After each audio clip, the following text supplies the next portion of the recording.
Kozhikode തിരുവള്ളൂരിലെ police അതിക്രമത്തിൽ മനുഷ്യാവകാശ commission കേസെടുത്തു. പ്രസവിച്ച 20 ദിവസം മാത്രം പ്രായമായ യുവതിയും അമ്മയും മാത്രമുള്ള വീട്ടിലെ പോലീസ് നടപടിയിലാണ് കേസ്. 15 ദിവസത്തിനകം റൂറൽ SP റിപ്പോർട്ട് സമർപ്പിക്കണമെന്ന് കമ്മീഷൻ നിർദ്ദേശിച്ചു. മുഹമ്മദ് അസ്ലം വിശദാംശങ്ങൾ നൽകും. അസ്ലം, കേസെടുത്തിരിക്കുന്നു. തിരുവള്ളൂരിലെ പോലീസ് അതിക്രമത്തിൽ എന്തെല്ലാം വകുപ്പുകളുണ്ട്? വിശദാംശങ്ങളെന്ന്. യൂത്ത് കോൺഗ്രസ് സംസ്ഥാന ജനറൽ സെക്രട്ടറി VP ദുൽഖിഫിൽ നൽകിയ പരാതിയുടെ അടിസ്ഥാനത്തിലാണ് സംസ്ഥാന മനുഷ്യാവകാശ കമ്മീഷൻ ഇപ്പോൾ തിരുവള്ളൂരിലെ പോലീസ് നടപടിയിൽ കേസെടുത്തിരിക്കുന്നത്.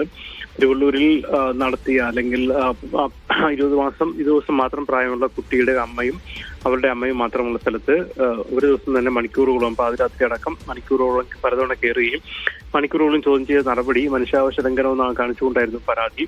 അതിന്റെ അടിസ്ഥാനത്തിൽ ഇപ്പോൾ മനുഷ്യാവകാശ കമ്മീഷൻ കേസെടുത്തിരിക്കുന്നു.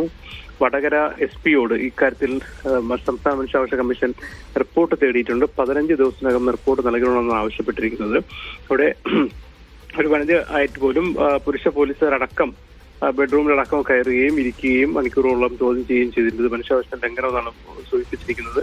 എന്തായാലും കളക്ടറുടെ റൂറൽ SP-യുടെ റിപ്പോർട്ട് അനുസരിച്ചായിരിക്കും മറ്റു നടപടിയിലേക്ക് കടക്കുക. അടുത്ത സിറ്റിംഗിൽ തന്നെ കേസ് പരിഗണിക്കുമെന്നും സംസ്ഥാന മനുഷ്യാവകാശ കമ്മീഷൻ അറിയിച്ചിട്ടുണ്ട്.